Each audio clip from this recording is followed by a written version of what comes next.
I think there's a number of things that make this unique. Number one is, as a venue, as a location, as a host town, Annecy is probably one of the most beautiful towns in Europe, and it's one of those places where there's a love for sport, no matter whether you're sailing, swimming, running, skateboarding. They do everything here, snow skiing in winter.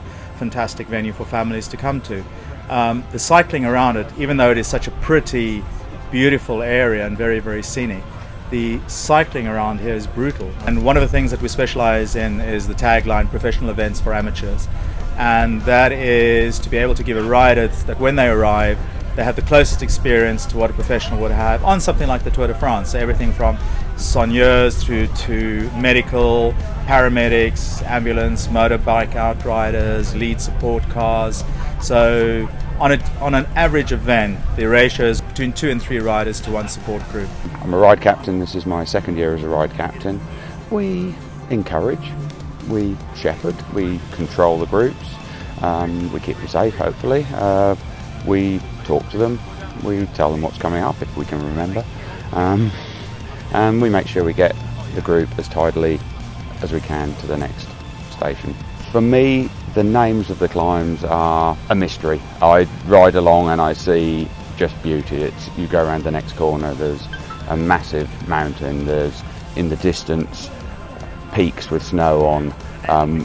Today we'll ride up and we'll actually see Mont Blanc as we go up to the final climb. For me, it's just childhood dreams coming true. But my goal every year is to come and mix with the people and share my experience and share some of my stories with people that are interested in, well, Stephen, what happened in Le Bourbon in '92, or Stephen, what happened in the Tour de France in '87, So it's sharing these stories with the people that are kind of really enthusiasts, and a lot of our people here are relatively new to cycling, so would know about the kind of Contador and Nibali, but wouldn't know a lot about the Roche era. So it's kind of keeping that dynasty going, Like the main goal is to continue having fun, because that's what it's all about. And I know that coming to HotChillee event, that even though I'm an ambassador and I've got a kind of more of an official role on the event, it's always great meeting all these people. In terms of the uniqueness of the event, not only have we got the location, the pro style support, rolling road closures, the combination of race sections and ride together sections, because most people don't want to race for 180 kilometers. Having these little race sections in between, you can go to your race to your heart's content, and most people agree that that's enough. So what we've been working on now as well is to embrace the newcomers to cycling as well, where they are put off by the racing. So where it's more about accumulating meters climbed, so that they, rather than going and racing up one of these steep climbs, is they want to do 2,000 meters in a day, or they want to do 8,500 meters over 4 days.